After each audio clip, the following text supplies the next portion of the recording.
가을바람이 들판을 스쳤습니다. 황금빛으로 물든 벼들이 바람에 흔들렸습니다.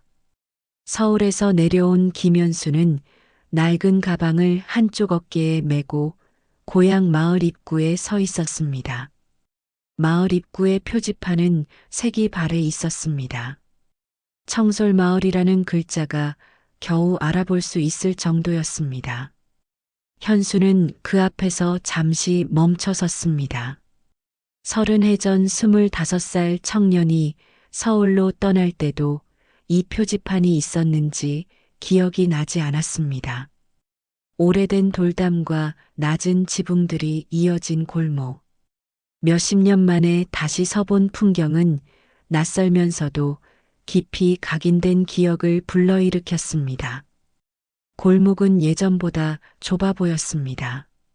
아니, 어린 시절 기억 속에서는 모든 것이 더 크고 넓었던 것일지도 모릅니다. 현수는 천천히 걸음을 옮겼습니다. 발끝에 밟히는 자갈 소리가 고요한 마을에 울렸습니다. 오후 햇살이 기와 지붕 사이로 비스듬히 내려앉았습니다. 어디선가 개가 짖는 소리가 들렸습니다. 그 소리마저 그리웠습니다. 퇴직 후 이곳으로 내려오기로 결심한 것은 갑작스러운 일이 아니었습니다. 몇 년 전부터 마음 한구석에서 자라난 생각이었습니다. 서울의 아파트에서 혼자 지내는 시간이 길어지면서 문득문득 고향이 그리워졌습니다. 특히 치매 초기 증상을 보이기 시작한 어머니 생각이 밤잠을 설치게 했습니다. 마을 사람들 대부분은 그를 까맣게 잊고 있을 것입니다. 교사로 살아온 30년 동안 그는 늘 아이들과 도시의 분주한 삶 속에 묻혀 살았습니다. 명절이나 어머니 생신 때나 잠깐 들르던 고향이었습니다. 이제는 자신의 뿌리로 돌아와 조용히 살아가고 싶었습니다. 집 앞에 서니 대문은 낡아서 경첩이 삐걱거렸습니다. 마당은 잡초가 무성했습니다. 코스모스가 담장 아래에서 바람에 흔들리고 있었습니다. 어머니가 심어 놓으신 것일까? 손때 묻은 장독대만이 그 시절의 흔적을 지키고 있었습니다. 현수는 조심스럽게 대문을 열었습니다. 문짝이 무거웠습니다. 녹슨 자물쇠를 열고 안으로 들어서니 먼지 냄새가 코끝을 찔렀습니다. 집안은 오랫동안 사람이 살지 않은 특유의 쓸쓸함이 배어 있었습니다. 거실 한가운데 놓인 밥상은 어머니가 쓰시던 그것이었습니다. 현수는 그 앞에 앉았습니다. 어린 시절 이상에서 밥을 먹고 숙제를 하고 아버지에게 꾸중을 듣던 기억이 떠올랐습니다. 벽에 걸린 시계는 멈춰 있었습니다. 이제부터 여기가 다시 내 집이구나. 그는 속으로 그렇게 말했습니다. 첫날은 집 정리로 보냈습니다. 방 안에 쌓인 먼지를 걸레로 닦았습니다. 곰팡이 핀 벽지를 떼어내고 오래된 이불을 털었습니다. 마당의 잡초를 뽑았습니다. 해가 지고 나서야 겨우 잘 수 있을 만한 공간이 마련되었습니다. 그날 저녁 마을회관에서 작은 모임이 있다는 소식을 들었습니다. 이웃집 할머니가 알려주신 것이었습니다. 현수는 망설이다가 얼굴이라도 비추기로 했습니다. 마을회관은 예전 그대로였습니다. 시멘트 벽에 함석 지붕을 얹은 단층 건물. 형광등 불빛이 희미하게 새어나오고 있었습니다. 현수는 문 앞에서 한참을 머뭇거렸습니다. 안으로 들어서니 열댓 명의 사람들이 모여 앉아 있었습니다. 대부분 나이 든 분들이었습니다. 오랜만에 돌아온 현수를 보고 사람들은 반가움과 경계심이 뒤섞인 눈길을 보냈습니다. 이장 박만호가 다가왔습니다. 60살쯤 되어 보이는 그는 마을에서 제법 큰 농장을 운영한다는 이야기를 들었습니다. 얼굴에는 특유의 권위적인 표정이 자리하고 있었습니다. 아이고, 김 선생, 몇십 년 만인가요? 이제 여기서 살려고 하시나? 현수는 정중하게 인사했습니다. 네, 이장님. 오랜만입니다. 부모님 집을 정리하고 여기서 지내려 합니다. 박만호의 웃음에는 묘한 뉘앙스가 섞여 있었습니다. 뭐 환영해야지요. 다만 우리 마을 일은 쉽게 돌아가는 게 아니에요. 적응하려면 좀 시간이 걸릴 겁니다. 그 말 속에 무언가 감춰진 의미가 있음을 현수는 직감했습니다. 마을에는 마을만의 질서가 있고 그 질서에 함부로 끼어들지 말라는 경고 같았습니다. 다른 사람들도 비슷한 반응이었습니다. 반갑다고는 하지만 어딘지 거리를 두는 듯 했습니다. 현수는 그 분위기 속에서 점점 작아지는 자신을 느꼈습니다. 며칠 후 현수는 마을을 둘러보다 옛 동창 이정희를 만났습니다. 마을 입구에서 작은 채소 가게를 운영하고 있었습니다. 가게 앞에는 싱싱한 배추와 무, 고추가 정갈하게 진열되어 있었습니다. 현수야, 정말 너 맞아? 이렇게 다시 보게 되네. 정희의 목소리에는 진짜 반가움이 담겨 있었습니다. 50 중반의 나이에도 그녀의 미소는 여전히 따뜻했습니다. 현수는 어색하게 웃었습니다. 정말 오랜만이야. 여기서 장사하는 줄 몰랐어. 남편이 농사 짓는 거 팔고 있지. 그나저나 서울서 내려와서 적응 어때? 쉽지 않을 거야. 정희는 환하게 웃으며 말했습니다. 뭐든 천천히 해. 사람들이 낯가려도 금세 풀릴 거야. 원래 다들 좋은 사람들이거든. 그 짧은 대화가 현수에게는 큰 위로가 되었습니다. 적어도 한 사람은 자신을 진심으로 반겨준다는 사실이 고마웠습니다. 저녁이 되어 집으로 돌아온 현수는 마당에 플라스틱 의자를 꺼내놓고 앉았습니다. 하늘에는 별이 총총히 떠 있었습니다. 서울에서는 볼 수 없던 별들이었습니다. 어린 시절에는 이 별들을 당연하게 여겼는데 이제는 새삼 신기했습니다. 밤이 깊었습니다. 텅 빈 집에서 그는 작은 책상에 앉아 옛 사진들을 펼쳤습니다. 어린 시절 뛰놀던 골목, 젊은 시절의 친구들, 그리고 이미 세상을 떠난 부모님의 모습. 아버지는 평생 농사만 지었습니다. 굽은 허리로 농가 밭을 일구며 자식들을 공부시켰습니다. 어머니는 새벽부터 밤늦게까지 집안일을 하며 가족을 뒷바라지했습니다. 그 두 분이 물려주신 이 집에서 혼자 앉아 있으니 가슴이 먹먹했습니다. 그 사진 속 웃음은 따뜻했지만 현실은 고요와 고독뿐이었습니다. 현수는 문득 창밖을 보았습니다. 가로등 불빛이 희미하게 비추는 마당.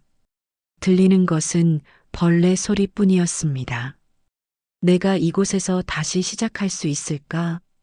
그는 속으로 중얼거렸습니다. 45년을 살아온 서울의 삶을 뒤로하고 이곳에서 새로운 삶을 시작한다는 것이 과연 현명한 선택이었을까? 문득 후회가 밀려왔습니다. 하지만 이미 결정한 일이었습니다. 서울의 아파트는 이미 정리했고 퇴직금으로 이 집을 고쳐서 어머니를 모시고 살 계획이었습니다. 돌이킬 수 없는 강을 건넌 것입니다. 현수의 마음속에는 기대와 불안이 함께 자리했습니다. 새로운 삶을 열고 싶었지만 마을 사람들과의 거리, 낡아버린 집, 그리고 아직 알 수 없는 갈등의 기운이 그를 둘러싸고 있었습니다. 벽시계가 밤 11시를 알렸습니다. 현수는 책상 위의 사진들을 조심스럽게 정리했습니다. 내일부터는 본격적으로 집을 수리하고 어머니를 모실 준비를 해야 했습니다.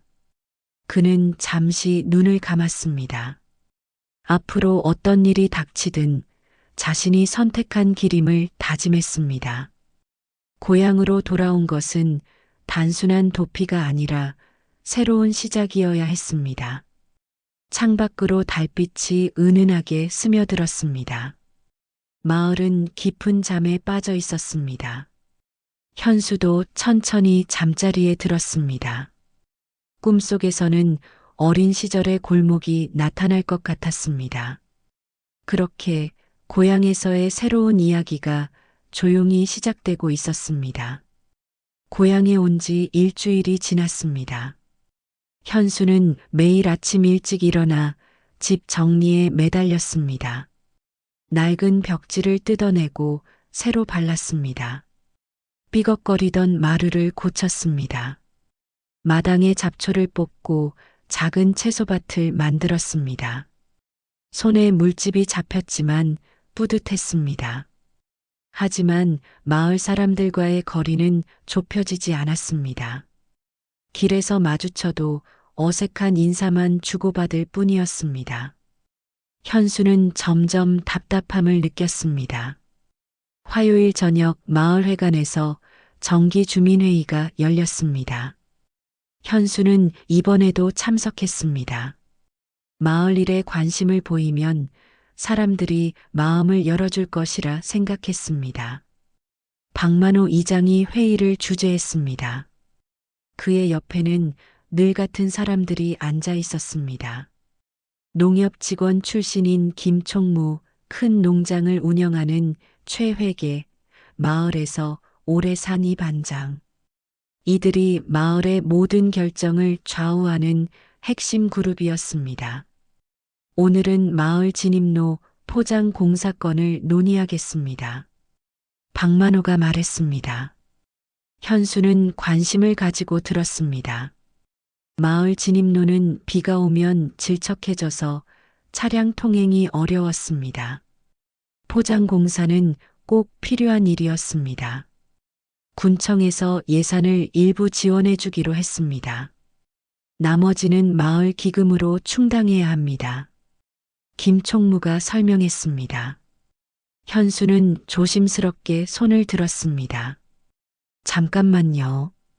예산 규모가 어느 정도인지, 그리고 공사업체는 어떻게 선정할 계획인지 궁금합니다. 순간 회의장이 조용해졌습니다. 사람들의 시선이 현수에게 집중되었습니다. 박만호의 표정이 굳어졌습니다. 김 선생님, 우리가 이런 일을 처음 해보는 게 아닙니다. 지금까지 잘 해왔으니까 걱정 마세요. 박만호의 목소리에는 불쾌감이 섞여 있었습니다. 현수는 더 이상 말하기 어려워졌습니다. 아, 그런 뜻이 아니라. 현수가 말을 이으려 했지만 박만호가 가로막았습니다. 자, 그럼 다음 안건으로 넘어가겠습니다. 현수는 입을 다물 수밖에 없었습니다. 다른 사람들도 별다른 반응을 보이지 않았습니다. 마치 당연한 일인 듯 받아들이고 있었습니다. 회의가 끝나고 사람들이 하나둘 나가기 시작했습니다. 현수도 일어서려 하는데 옆자리에 앉았던 할아버지가 작은 목소리로 말했습니다. 김 선생, 서울서 내려왔다고 여기서 함부로 나서면 안 돼요. 이장님 기분만 상하게 됩니다. 그 말이 현수에게는 더 큰 충격이었습니다. 합리적인 질문을 했을 뿐인데 함부로 나선다는 소리를 들어야 했습니다. 집으로 돌아오는 길에 현수는 우울했습니다. 서울에서는 회의에서 자유롭게 의견을 나누는 것이 당연했습니다. 하지만 여기서는 기존 질서에 도전하는 것 자체가 금기였습니다. 다음 날 아침 정희의 가게에 들렸습니다. 속상한 마음을 털어놓고 싶었습니다. 어제 마을 회의에서 좀 곤란했어. 현수가 말했습니다. 정희는 고개를 끄덕였습니다. 들었어. 박 이장님이 기분 나빠하셨다던데. 내가 뭘 잘못했나? 그냥 궁금해서 물어본 건데. 정희는 잠시 망설이다가 입을 열었습니다. 현수야, 여기는 서울이랑 달라. 박 이장님이 30년 넘게 마을을 이끌어 왔어. 사람들이 그분을 절대 권위로 여기거든. 하지만 마을 일은 모두가 함께 결정해야 하는 거 아닌가? 물론 그게 맞는 말이야. 하지만 현실은 그렇지 않아. 여기서는 먼저 사람들과 관계를 쌓는 게 중요해. 성급하게 나서면 오히려 역효과만 나. 정의의 조언은 현실적이었지만 현수에게는 답답했습니다. 그는 평생 원칙과 합리성을 중시하며 살아왔습니다. 그런 자신이 여기서는 성급하다, 함부로 나선다는 말을 듣고 있었습니다. 며칠 후 마을에 또 다른 문제가 생겼습니다. 마을 유일한 상점이 문을 닫을 위기에 처한 것입니다. 할머니 혼자 운영하시던 작은 구멍가게였는데 건강이 안 좋아져서 더 이상 운영하기 어렵다고 했습니다. 현수는 이 가게가 마을에 꼭 필요하다고 생각했습니다. 노인분들이 생필품을 사러 멀리까지 나가기 어려웠기 때문입니다. 그는 마을에서 공동으로 운영하는 방법을 제안하고 싶었습니다. 토요일 저녁 마을 어른들이 모이는 자리에서 현수가 조심스럽게 꺼냈습니다. 박할머니 가게 문제로 고민이 많으실 텐데 마을에서 공동 운영하는 건 어떨까요? 서울에서도 비슷한 사례를 많이 봤거든요. 박만호가 즉시 반응했습니다. 김 선생님, 서울하고 여기가 같습니까? 우리 마을 실정도 모르면서 함부로 말씀하시면 곤란하죠. 아니에요. 마을 실정을 모르니까 배우려고 하는 거예요. 다만 노인분들이 불편해하시는 걸 보니까 불편하면 읍내 나가서 사면 되잖습니까? 요즘 차 없는 집이 어디 있어요. 현수는 할 말을 잃었습니다. 차가 없는 집도 있고 있어도 노인분들이 운전하기 어려운 경우가 많다는 것을 박만호가 모를 리 없었습니다. 하지만 그는 현수의 제안 자체를 원천 봉쇄하고 있었습니다. 김 총무가 거들었습니다. 김 선생님 마음은 고맙지만 마을 일은 이렇게 간단하지 않습니다.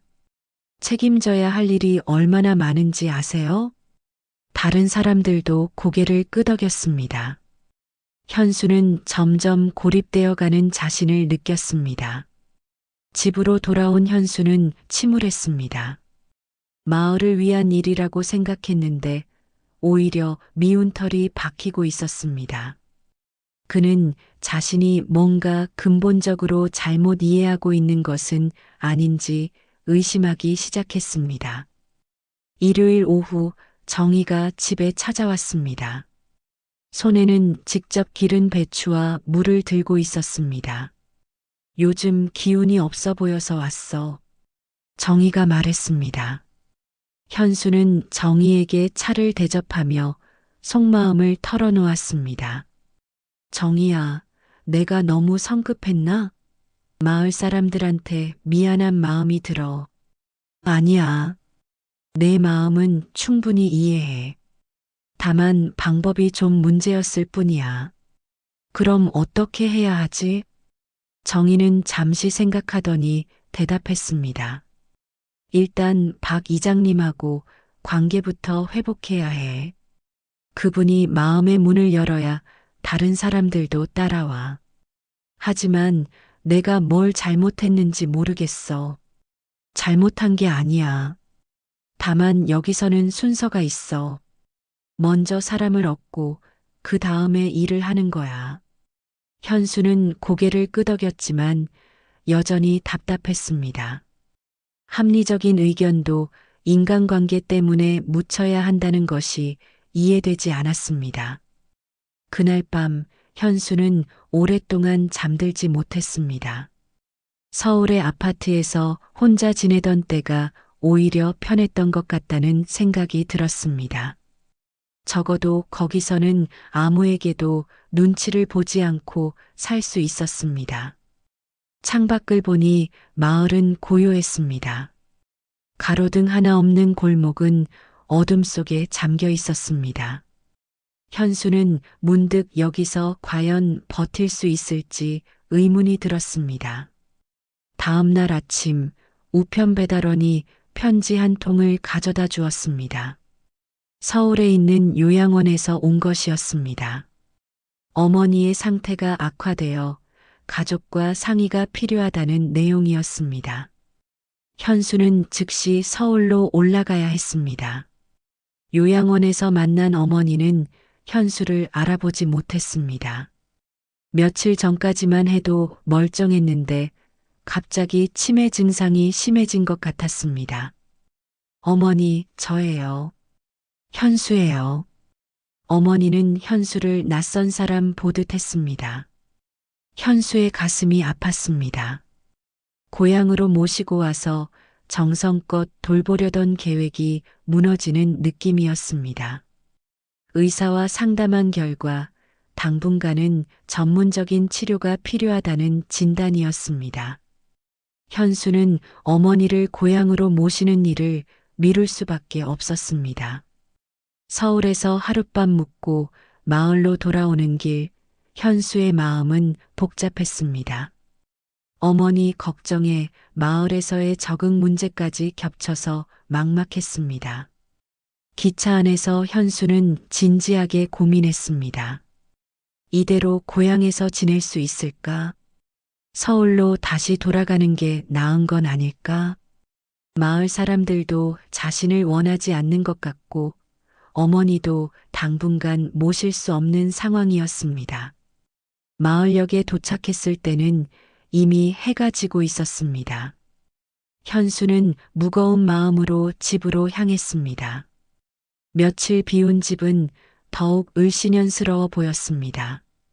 그날 밤 현수는 책상에 앉아 편지지를 꺼냈습니다. 서울에 있는 친구에게 보낼 편지였습니다. 고향 생활의 어려움을 털어놓고 조언을 구하고 싶었습니다. 하지만 편지를 다 쓰지는 못했습니다.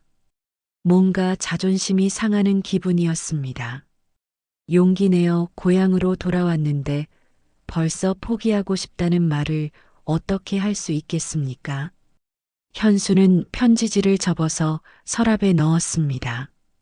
조금 더 견뎌보기로 했습니다. 하지만 마음 한구석에는 여전히 의구심이 자리하고 있었습니다. 과연 자신이 이 마을에서 받아들여질 수 있을까? 아니면 영원히 이방인으로 남아야 할까? 현수의 고민은 깊어만 갔습니다. 고향에 온 지 한 달이 지났습니다. 현수는 여전히 마을에서 겉돌고 있었습니다. 사람들과 인사는 나누지만 진정한 대화는 나누지 못했습니다. 마을 일에 참여하려는 시도마다 벽에 부딪혔습니다. 10월 말 마을에 큰 이슈가 떠올랐습니다. 마을회관 개축 문제였습니다. 오래된 건물이라 비가 새고 난방도 잘 되지 않았습니다. 군청에서 개축비 일부를 지원해준다는 소식이 전해졌습니다. 이번 기회에 제대로 지어야 합니다. 박만호가 임시회의에서 말했습니다. 우리 마을 체면도 있고 후손들한테 물려줄 시설이니까요. 김 총무가 설계도를 펼쳤습니다. 건설업체에서 가져온 도면입니다. 기존보다 2배 크기로 짓는다고 합니다. 현수는 설계도를 자세히 살펴보았습니다. 건축 전문가는 아니지만 30년간 학교 시설을 관리해 본 경험이 있었습니다. 설계도에는 몇 가지 문제점이 보였습니다. 잠깐만요. 현수가 손을 들었습니다. 이 설계도에 화장실이 한 곳밖에 없네요. 그리고 장애인 접근성도 고려되지 않은 것 같은데요. 박만호의 표정이 굳어졌습니다. 김 선생님, 또 시작하시네요. 아니에요. 그냥 궁금해서요. 요즘은 공공 건물을 지을 때 이런 것들을 꼭 고려해야 하거든요. 김 총무가 나섰습니다. 김 선생님, 우리가 사업 신청할 때 다 검토받고 승인받은 겁니다. 공무원들이 허술하게 일한다고 생각하세요? 현수는 답답했습니다. 그런 뜻이 아니라 우리가 실제 사용할 사람들 입장에서 한 번 더 살펴보자는 얘기예요. 마을에 휠체어 타시는 할아버지도 계시고, 아이고, 그런 것까지 신경 쓸 필요 있습니까? 최 회계가 끼어들었습니다. 돈은 한정되어 있는데 이것저것 다 하려면 언제 끝나겠어요. 현수는 더 설명해 보려 했습니다. 예산 문제라면 설계를 조금만 수정하면 됩니다. 제가 서울에서 비슷한 사례를 많이 봤거든요. 그 말이 박만호의 심기를 건드렸습니다. 김 선생님, 자꾸 서울 얘기만 하시네요. 여기는 서울이 아닙니다. 우리만의 방식이 있어요. 저는 그냥 자꾸 딴지 걸지 마세요. 박만호의 목소리가 높아졌습니다. 마을 일에 관심 있으시면 좋습니다. 하지만 함부로 나서지는 마세요. 회의장이 조용해졌습니다. 사람들의 시선이 현수에게 집중되었습니다. 어떤 이는 불편해했고 어떤 이는 동정하는 눈빛을 보냈습니다. 하지만 아무도 현수를 지지하지 않았습니다. 현수는 얼굴이 화끈거렸습니다. 선의로 한 말이었는데 이렇게 면박을 당할 줄은 몰랐습니다. 그는 조용히 자리에 앉았습니다. 회의가 끝나고 사람들이 하나둘 나가기 시작했습니다.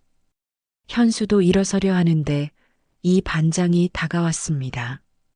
김 선생, 이장님 기분 상하게 하지 말고 그냥 조용히 계세요.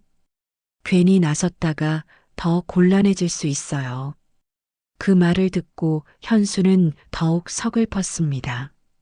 마을을 위한 일인데 왜 나서는 일이 되어야 할까요? 서울에서라면 이런 의견 교환은 너무나 당연한 일이었습니다. 집으로 돌아오는 길에 정희를 만났습니다. 그녀는 현수의 표정을 보고 무슨 일인지 짐작했습니다. 또 회의에서 무슨 일 있었지? 정희가 물었습니다. 현수는 무슨 일이 있었는지 이야기했습니다. 정희는 고개를 저으며 한숨을 쉬었습니다. 현수야, 내가 뭐라고 했어? 너무 성급하다고 했잖아. 하지만 내 말이 틀렸나? 장애인 접근성은 기본 아닌가? 맞는 말이야. 하지만 여기서는 누가 말하느냐가 더 중요해. 박 이장님 체면을 구겨놓고서는 아무리 옳은 말도 안 들려. 정의의 말은 현실적이었지만 현수에게는 받아들이기 어려웠습니다.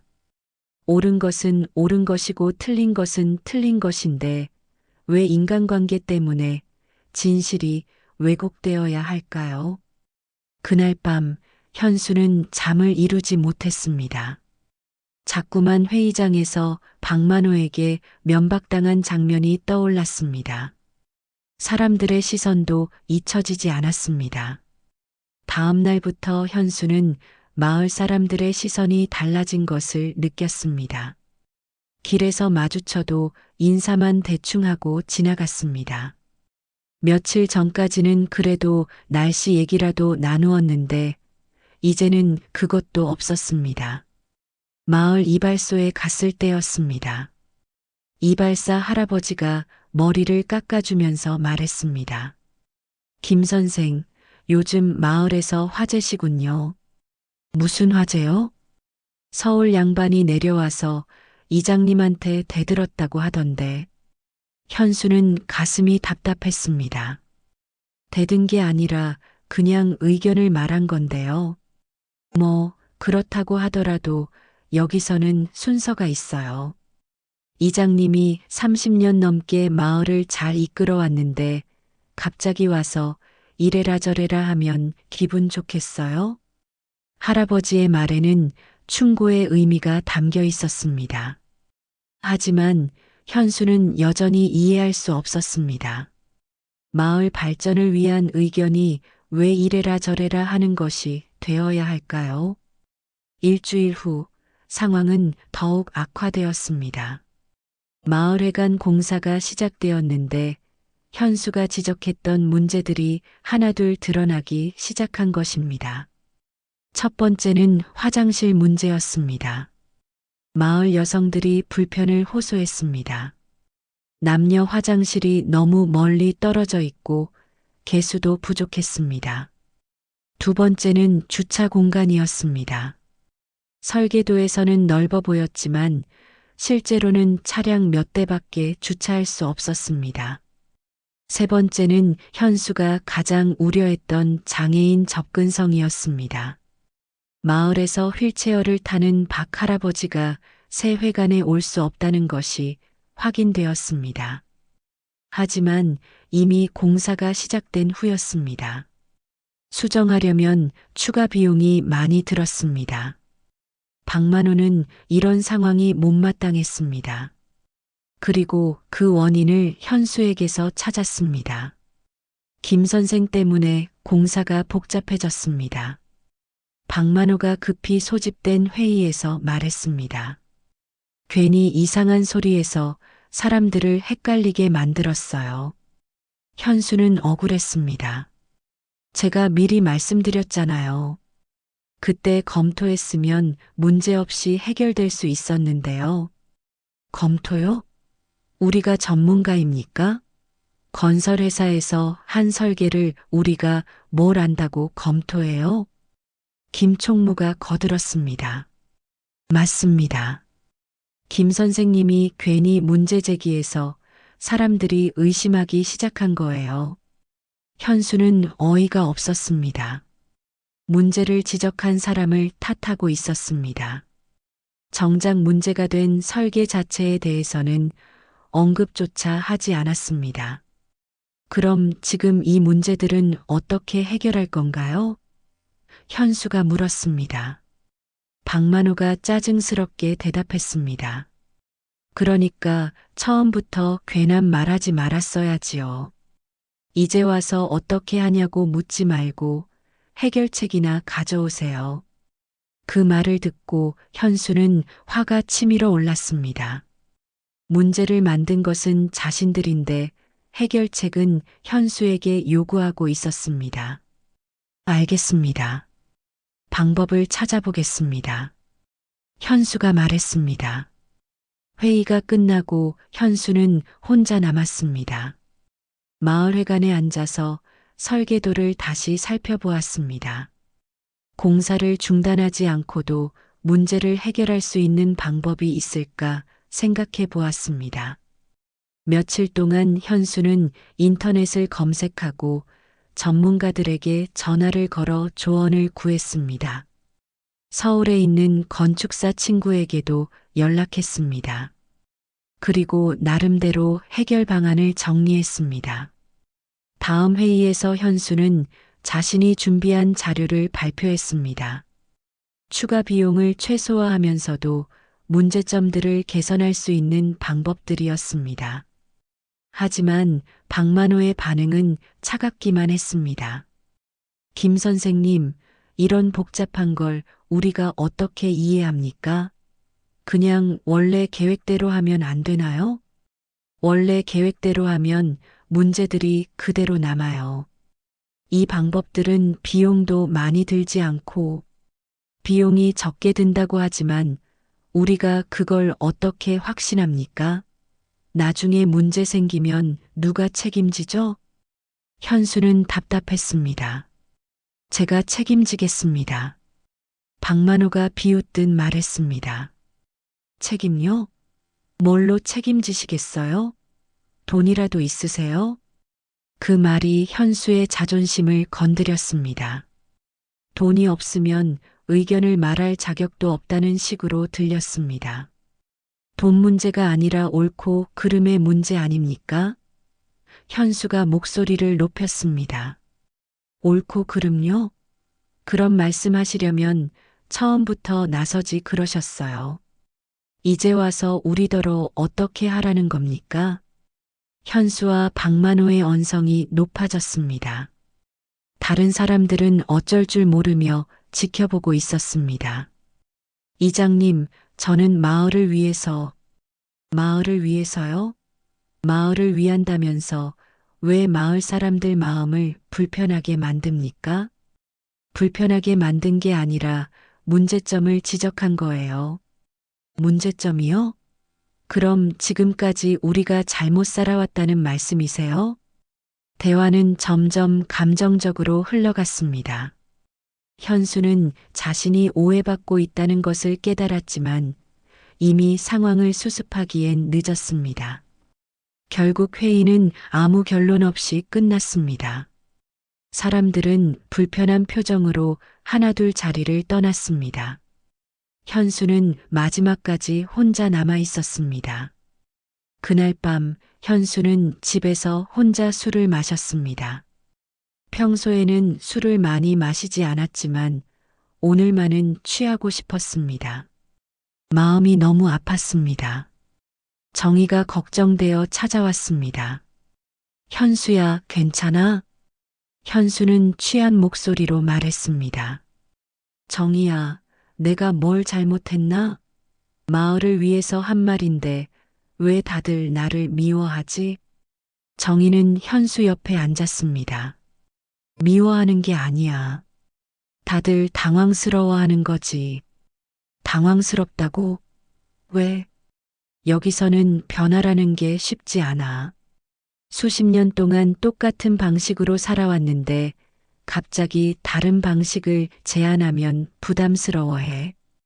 현수는 눈물이 날 것 같았습니다. 그럼 나는 어떻게 해야 하지? 계속 입 다물고 살아야 하나? 정희는 현수의 어깨를 토닥여 주었습니다. 조금만 더 기다려봐. 시간이 지나면 사람들도 이해하게 될 거야. 하지만 현수는 확신할 수 없었습니다. 과연 시간이 모든 것을 해결해 줄까요? 아니면 자신이 계속 이방인으로 남아야 할까요? 그날 밤 현수는 진지하게 서울로 돌아갈 것을 고려했습니다. 어머니도 당분간 요양원에 계셔야 하고 마을에서는 자신을 원하지 않는 것 같았습니다. 무엇 때문에 여기서 이런 고생을 해야 할까요? 창밖으로 보이는 마을은 여전히 조용했습니다. 하지만 현수의 마음은 폭풍우가 치고 있었습니다. 그는 인생의 가장 큰 갈림길에 서 있었습니다. 11월 둘째 주 갑작스러운 태풍 경보가 발령되었습니다. 기상청에서는 강한 바람과 많은 비가 예상된다고 했습니다. 마을 사람들은 걱정스러워했습니다. 몇 해 전에도 태풍으로 큰 피해를 본 적이 있었기 때문입니다. 현수는 집에서 뉴스를 보며 태풍의 진로를 확인했습니다. 이 지역을 직접 통과할 것으로 예상되었습니다. 그는 마을회관에 가서 대비책을 논의해야 한다고 생각했습니다. 하지만 주저했습니다. 지난 회의에서의 일이 아직도 생생했습니다. 가봤자 또 냉대받을 것이 뻔했습니다. 그래도 태풍은 모든 사람에게 위험한 일이었습니다. 현수는 용기를 내어 마을회관으로 향했습니다. 예상대로 박만호를 비롯한 몇 사람이 모여 있었습니다. 현수가 들어서자 대화가 잠시 끊어졌습니다. 안녕하세요. 현수가 인사했습니다. 사람들은 어색하게 고개만 끄덕였습니다. 박만호는 현수를 쳐다보지도 않았습니다. 태풍 대비는 어떻게 하실 계획인가요? 현수가 조심스럽게 물었습니다. 김 총무가 대답했습니다. 군청에서 연락 와서 주의하라고 하더군요. 각자 알아서 대비하면 될 것 같은데요. 현수는 걱정스러웠습니다. 하지만 몇 해 전처럼 큰 피해가 생기면 개별적으로 대응하기 어려울 텐데요. 박만호가 차갑게 말했습니다. 김 선생님, 우리가 그런 것도 몰라서 지금까지 살았다고 생각하세요? 현수는 더 이상 말하지 않았습니다. 그는 조용히 자리를 떠났습니다. 그날 밤부터 비가 내리기 시작했습니다. 처음에는 가랑비였지만 점점 새어졌습니다. 바람도 강해졌습니다. 현수는 집에서 라디오를 들으며 상황을 지켜보았습니다. 새벽 2시쯤 천둥 번개와 함께 폭우가 쏟아지기 시작했습니다. 바람 소리가 무서울 정도였습니다. 현수는 잠을 이룰 수 없었습니다.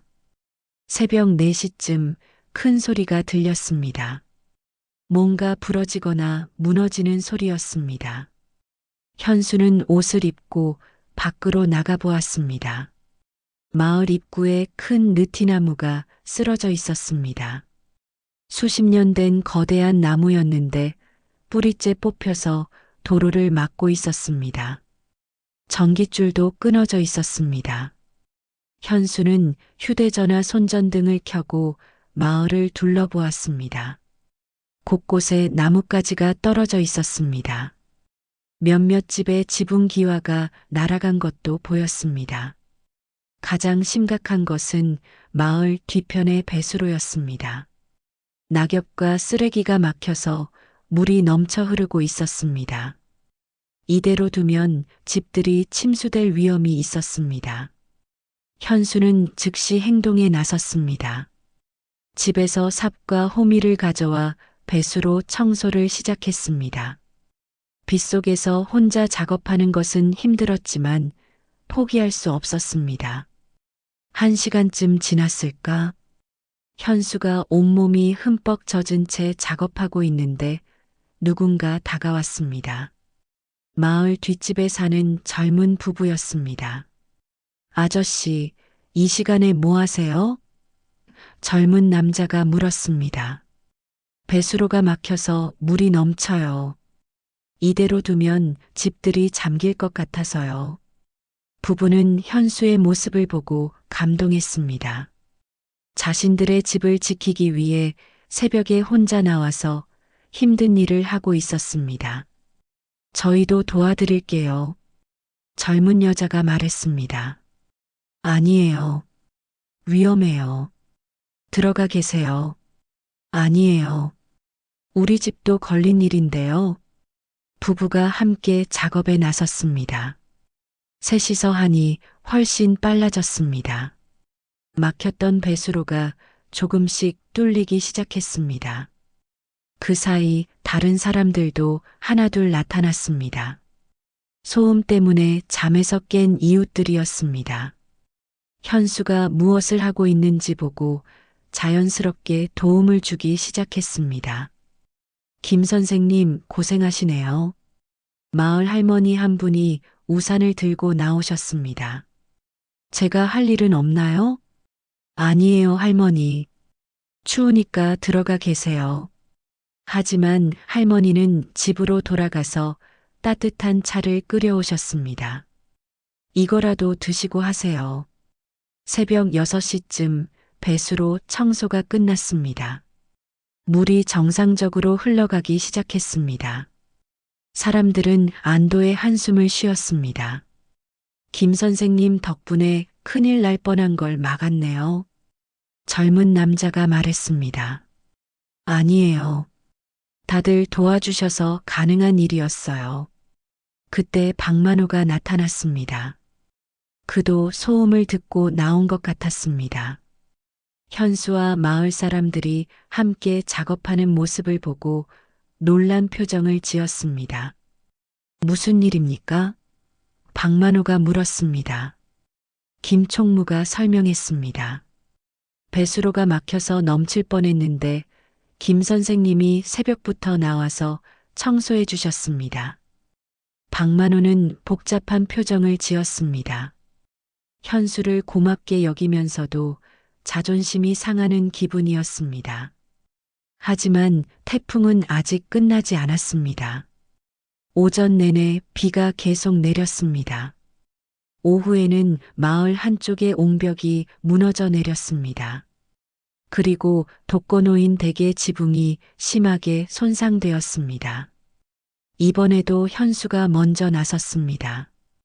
옹벽 복구는 전문가가 필요했지만 임시 안전조치는 할 수 있었습니다. 할머니 댁 지붕도 비닐과 판자로 임시 수리했습니다. 현수의 모습을 본 마을 사람들이 하나둘 도움을 주기 시작했습니다. 처음에는 몇 사람이었지만 점차 늘어났습니다. 나이 든 분들도 할 수 있는 일을 찾아서 도왔습니다. 김 선생님, 이걸 어디서 배우셨어요? 젊은 부부가 물었습니다. 학교에서 시설 관리 일을 오래 했거든요. 그리고 이런 건 배우는 게 아니라 해봐야 아는 거예요. 현수는 자연스럽게 사람들을 조직했습니다. 각자의 능력에 맞는 일을 배치했습니다. 위험한 일은 자신이 맡았습니다. 사람들은 현수의 리더십을 따랐습니다. 박만호도 중간에 합류했습니다. 처음에는 어색해했지만 점차 현수의 지시를 받아들였습니다. 마을의 안전이 우선이었습니다. 김 선생님, 군청에 신고는 하셨나요? 박만호가 물었습니다. 네, 아침에 했습니다. 하지만 다른 지역 피해도 크다고 해서 언제 올지 모른다고 하더군요. 그럼 우리끼리라도 할 수 있는 건 해야겠네요. 박만호의 말투가 예전과 달랐습니다. 적대적이지 않았습니다. 저녁이 되어서야 비가 그쳤습니다. 마을 사람들은 하루 종일 함께 복구 작업을 했습니다. 지치긴 했지만 뿌듯했습니다. 마을회관에서 간단한 저녁을 함께 먹었습니다. 평소보다 많은 사람들이 모였습니다. 분위기도 훨씬 화기애애했습니다. 오늘 정말 고생 많으셨습니다. 박만호가 말했습니다. 특히 김 선생님께 감사드립니다. 사람들이 박수를 쳤습니다. 현수는 부끄러워했습니다. 저 혼자 한 게 아닙니다. 모두가 함께 해주셔서 가능했어요. 젊은 부부가 말했습니다. 아저씨가 먼저 나서지 않으셨다면 우리도 몰랐을 거예요. 할머니 한 분이 덧붙였습니다. 새벽에 혼자서 배수로 청소하시는 걸 보고 정말 감동했어요. 현수는 처음으로 마을 사람들의 진심 어린 고마움을 느꼈습니다. 지난 한 달 동안의 서운함이 조금씩 풀어지는 기분이었습니다. 박만호가 조용히 현수에게 다가왔습니다. 김 선생님, 잠깐 따로 얘기할 수 있을까요? 현수는 긴장했습니다. 또 무슨 일인지 걱정되었습니다. 회관 밖으로 나온 박만호가 말했습니다. 선생님, 죄송합니다. 현수는 놀랐습니다. 박만호가 사과할 줄은 몰랐습니다. 지난번에 너무 심하게 말했습니다. 오늘 보니까 선생님 마음을 알겠어요. 아니에요. 제가 너무 성급했어요. 아닙니다. 선생님 말이 맞았어요. 마을회관 설계도 그렇고 오늘 태풍 대비도 그렇고 저희가 너무 안일했네요. 박만호의 진심 어린 사과에 현수는 감동했습니다. 오해가 풀리는 기분이었습니다. 앞으로는 서로 잘 소통해요. 마을을 위해서요. 박만호가 손을 내밀었습니다. 현수도 그 손을 잡았습니다. 두 사람 사이의 벽이 허물어지는 순간이었습니다. 며칠 후 군청에서 복구 지원팀이 왔습니다. 현수가 임시로 해놓은 조치들을 보고 감탄했습니다. 누가 이렇게 전문적으로 해놓으셨나요? 공무원이 물었습니다. 우리 마을에 교사 출신 분이 계시거든요. 박만호가 자랑스럽게 말했습니다. 현수는 민망해했지만 기뻤습니다. 박만호가 자신을 인정해 주는 것 같았습니다. 복구 작업이 본격적으로 시작되자 현수는 자연스럽게 마을과 지원팀 사이의 연락책 역할을 맡았습니다. 행정 절차에 익숙했고 현장 상황도 잘 알고 있었기 때문입니다. 김 선생님 덕분에 일이 훨씬 수월하네요. 공무원이 말했습니다. 마을 사람들도 현수의 능력을 인정하기 시작했습니다. 태풍 복구 과정에서 보여준 헌신과 리더십 때문이었습니다. 한 달 후 복구 작업이 거의 끝나갈 즈음 마을회관에서 작은 축하 자리를 가졌습니다. 태풍 피해를 성공적으로 복구한 것을 기념하는 자리였습니다. 이번 일로 우리 마을이 더 단결되었습니다. 박만호가 인사말을 했습니다. 특히 김 선생님께서 큰 도움을 주셨어요. 사람들이 박수를 쳤습니다. 현수는 더 이상 이방인이 아니었습니다. 젊은 부부가 현수에게 다가왔습니다. 아저씨, 우리 아이들 공부 좀 봐주실 수 있나요? 읍내까지 학원 보내기가 부담스러워서요. 저도 부탁드려요. 다른 학부모가 말했습니다. 현수의 마음이 따뜻해졌습니다. 사람들이 자신을 필요로 한다는 느낌이었습니다. 기꺼이 도와드리겠습니다. 그 말을 듣고 사람들이 환호했습니다. 마을에 작은 학습 공간이 생기게 된 것입니다. 박만호가 현수에게 말했습니다. 선생님, 마을회관 개축일도 다시 상의했으면 합니다. 선생님 의견을 제대로 반영해서요. 현수는 고개를 끄덕였습니다. 함께 의논해서 좋은 결과 만들어봐요. 그날 밤 현수는 집에서 창밖을 내다보았습니다. 복구된 마을이 고요하게 잠들어 있었습니다. 한 달 전의 절망감은 온데간데 없었습니다. 정의가 찾아왔습니다. 현수야, 요즘 표정이 많이 밝아졌네. 응, 드디어 이곳이 내 고향 같아. 다행이야. 그동안 많이 힘들었지? 힘들긴 했지만 후회하지 않아. 이제 진짜 새로운 시작인 것 같아. 정희는 미소를 지었습니다. 앞으로 더 좋아질 거야. 현수도 고개를 끄덕였습니다. 태풍은 큰 시련이었지만 마을 사람들과의 진정한 만남의 계기가 되었습니다. 이제 그는 더 이상 외부인이 아니었습니다. 진정한 마을의 일원이 되었습니다. 창밖으로 달빛이 은은하게 비치고 있었습니다. 현수의 마음도 그 달빛처럼 평화로웠습니다. 겨울이 지나고 봄이 찾아왔습니다. 현수가 고향에 온 지 반년이 지났습니다. 마당에는 어머니가 심으셨던 코스모스 자리에 새싹이 돋아나고 있었습니다. 현수가 직접 심은 상추와 깻잎도 파릇파릇 자라고 있었습니다. 마을 분위기도 많이 달라졌습니다. 태풍 복구를 계기로 현수는 마을의 중요한 일원이 되었습니다. 사람들은 이제 그를 김 선생님이라고 부르며 존경의 마음을 표했습니다. 가장 큰 변화는 마을 학습 공간이었습니다. 마을회관 한쪽을 개조해서 아이들이 공부할 수 있는 공간을 만들었습니다. 현수가 매일 오후 2시간씩 아이들을 가르쳤습니다. 선생님, 이 문제 모르겠어요. 초등학교 3학년 민수가 손을 들었습니다. 민수야, 천천히 다시 읽어봐. 문제가 뭘 묻고 있는지부터 파악해보자. 현수는 아이들을 가르치는 시간이 가장 행복했습니다. 30년 동안 교직에 있으면서 쌓은 경험이 여기서 빛을 발했습니다. 학부모들의 반응도 좋았습니다. 김 선생님 덕분에 아이들이 공부를 재미있어 해요. 젊은 엄마가 말했습니다. 읍내 학원보다 훨씬 좋아요.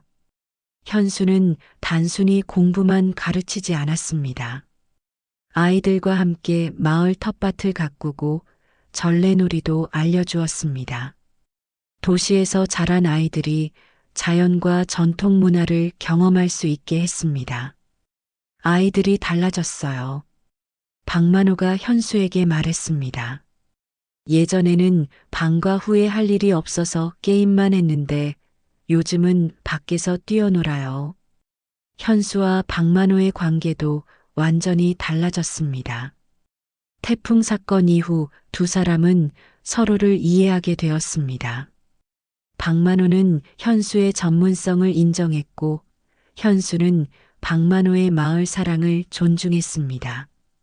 이장님, 마을회관 개축은 어떻게 되어 가나요? 현수가 물었습니다. 선생님 의견 반영해서 설계 다시 했어요. 비용이 좀 더 들지만 군청에서 추가 지원해 주기로 했대요. 현수가 제안했던 장애인 접근로, 화장실 증설, 다목적실 등이 모두 반영된 설계였습니다.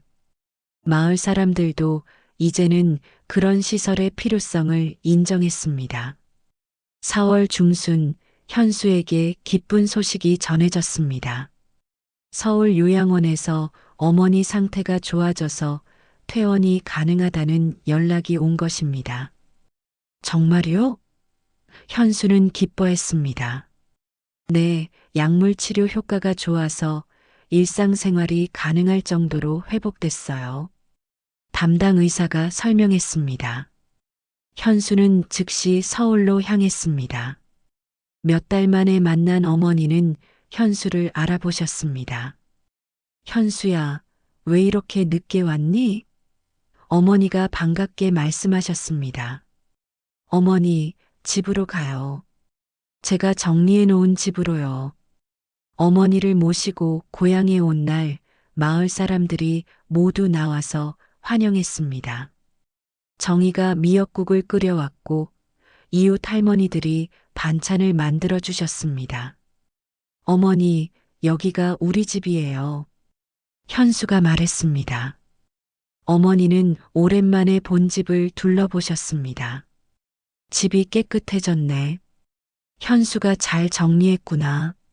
네, 어머니와 함께 살려고 준비했어요. 그날 저녁 마을회관에서 작은 환영 모임이 열렸습니다. 현수의 어머니를 위한 자리였습니다. 어머니 덕분에 현수 선생님 같은 좋은 분을 키우셨어요. 박만호가 인사말을 했습니다. 어머니는 수줍게 웃으셨습니다. 이 아이가 도움이 되나 모르겠네요. 많은 도움 받고 있어요. 특히 우리 아이들이 선생님을 좋아해요. 학부모들이 말했습니다. 현수는 어머니가 마을 사람들과 자연스럽게 어울리시는 모습을 보며 흐뭇했습니다. 이제 정말 가족이 모두 고향에 정착한 기분이었습니다. 5월 어느 날 현수는 정희와 함께 마을 뒷산에 올랐습니다. 어린 시절 자주 놀던 곳이었습니다. 정희야, 정말 고마워. 내가 없었다면 이렇게 정착하지 못했을 거야. 뭘 당연한 일이지. 오히려 내가 고마워. 내 덕분에 마을이 활기를 찾았어. 산 정상에서 내려다본 마을은 평화로웠습니다. 새로 지어지고 있는 마을회관, 아이들이 뛰노는 운동장, 논과 밭이 어우러진 풍경이 아름다웠습니다. 여기서 계속 살 거야? 정희가 물었습니다. 현수는 고개를 끄덕였습니다. 응, 이제 정말 내 집 같아. 어머니도 좋아하시고 아이들 가르치는 일도 보람 있고. 다행이야. 처음에는 어떻게 될까 걱정했는데 나도 몇 번 포기하려고 했어. 하지만 끝까지 버티길 잘했어. 6월에는 마을 축제가 열렸습니다. 현수가 제안한 행사였습니다. 도시에서 온 가족들도 참여할 수 있도록 다양한 프로그램을 준비했습니다. 아이들이 준비한 전래놀이 시연이 특히 인기였습니다. 윷놀이, 제기차기, 비석치기 등을 도시 아이들에게 가르쳐 주었습니다. 와, 재미있다. 서울에서 온 손자를 데리고 온 할아버지가 감탄했습니다. 어머니도 축제에 참여하셨습니다. 전통 음식 만들기 코너에서 젊은 며느리들에게 김치 담그는 법을 알려주셨습니다. 어머니가 담근 김치가 제일 맛있어요. 마을 며느리들이 말했습니다. 현수는 어머니가 생기 있게 활동하시는 모습을 보며 기뻤습니다. 마을에서의 생활이 어머니의 치매 증상 완화에도 도움이 되는 것 같았습니다. 축제 마지막 날, 박만호가 현수를 불렀습니다. 선생님, 말씀드릴 일이 있어요. 네, 뭔가요? 군청에서 우리 마을을 모범마을로 선정했대요. 선생님이 시작한 교육 프로그램 때문이래요. 현수는 놀랐습니다. 정말요? 네, 상금도 나온다는데 마을 발전 기금으로 쓸 예정이에요. 선생님 의견 들어서요. 감사합니다. 함께 상의해서 좋은 곳에 써요. 그날 밤 현수는 일기를 썼습니다. 오랫동안 끊었던 일기를 다시 시작한 것입니다. 오늘 우리 마을이 모범마을로 선정됐다는 소식을 들었다. 8개월 전 이곳에 왔을 때와는 모든 것이 달라졌다. 그때는 이방인이었는데 이제는 진정한 마을 사람이 된 기분이다. 어머니도 건강하시고 아이들도 잘 자라고 있다. 정말 감사한 일이다. 가을이 다시 찾아왔습니다. 현수가 고향에 온 지 1년이 되었습니다. 작년 이맘때를 생각하면 격세지감이었습니다. 마을회관 준공식이 열렸습니다. 새로 지은 회관은 모든 사람이 이용하기 편리하게 설계되었습니다. 장애인 접근로, 넓은 화장실, 다목적실까지 모두 갖추었습니다. 김 선생님 덕분에 좋은 시설을 갖게 됐습니다. 군청에서 온 공무원이 말했습니다. 현수는 겸손하게 대답했습니다. 모든 분들이 힘을 합쳐서 이룬 결과예요. 준공식 후 마을 사람들과 함께 식사를 했습니다. 1년 전과는 완전히 다른 분위기였습니다. 현수는 이제 마을의 중심 인물 중 하나였습니다. 식사 후 현수는 혼자 마을을 산책했습니다. 1년 전 처음 왔던 그 길을 다시 걸었습니다. 그때는 불안하고 외로웠는데 이제는 마음이 편안했습니다. 마을 입구의 표지판도 새로 바뀌었습니다. 청솔마을, 교육과 나눔의 마을이라고 쓰여 있었습니다. 현수가 시작한 교육 프로그램이 마을의 상징이 된 것입니다. 집으로 돌아오니 어머니가 마당에서 저녁 준비를 하고 계셨습니다. 건강이 많이 좋아지셔서 간단한 집안일은 혼자 하실 수 있게 되었습니다. 어머니, 준공식 어땠어요? 좋더라. 우리 아들이 대단한 일 했구나. 저 혼자 한 게 아니에요. 마을 분들이 다 도와주셨어요. 그래도 내가 시작한 거잖니. 아버지가 살아계셨다면 얼마나 자랑스러워 했을까. 어머니의 말에 현수의 가슴이 따뜻해졌습니다. 돌아가신 아버지도 지금의 모습을 보면 기뻐하실 것 같았습니다. 저녁 후 현수는 책상에 앉아 편지를 썼습니다. 서울에 있는 친구들에게 보내는 편지였습니다. 친구야, 잘 지내지? 나는 고향에서 정말 행복하게 살고 있어. 처음에는 힘들었지만 이제는 이곳이 진짜 내 집 같아. 마을 사람들도 가족 같고 아이들 가르치는 일도 보람 있어. 시간 나면 한번 놀러 와. 우리 마을 구경시켜 줄게. 편지를 쓰고 나니 마음이 더욱 평화로웠습니다. 1년 전에는 상상도 못했던 일들이었습니다. 창밖으로 달이 떠오르고 있었습니다. 마을은 고요했습니다. 하지만 그 고요함이 더 이상 외롭지 않았습니다. 따뜻하고 평화로운 고요함이었습니다. 현수는 창가에 서서 마을을 내려다보았습니다. 여기저기 불빛이 반짝이는 집들, 그 집마다 살고 있는 이웃들, 함께 만들어가는 공동체. 이 모든 것이 소중했습니다. 고향에 돌아오기 정말 잘했어. 현수가 혼잣말로 중얼거렸습니다. 그때 정희에게서 문자가 왔습니다. 현수야, 오늘 준공식 정말 감동적이었어. 1년 전 생각하면 꿈 같다. 고마워. 현수도 답장을 보냈습니다. 나야말로 고마워. 내가 있어서 여기까지 올 수 있었어. 밤이 깊어갔습니다. 현수는 잠자리에 들기 전에 다시 한번 마을을 바라보았습니다. 1년 전 불안하고 외로웠던 그 밤과는 완전히 다른 기분이었습니다. 이제 이곳은 진정한 그의 고향이었습니다. 태어난 곳이어서가 아니라 사랑하는 사람들과 함께 만들어가는 곳이어서였습니다. 현수는 깊고 편안한 잠에 빠져들었습니다. 꿈속에서는 아이들과 함께 뛰노는 모습, 어머니의 환한 웃음, 마을 사람들의 따뜻한 인사가 펼쳐졌습니다. 그렇게 김현수의 새로운 인생이 고향에서 깊이 뿌리를 내리고 있었습니다. 진정한 귀향은 돌아오는 것이 아니라 함께 만들어가는 것임을 깨달으며 그의 인생 제2막이 아름답게 펼쳐지고 있었습니다.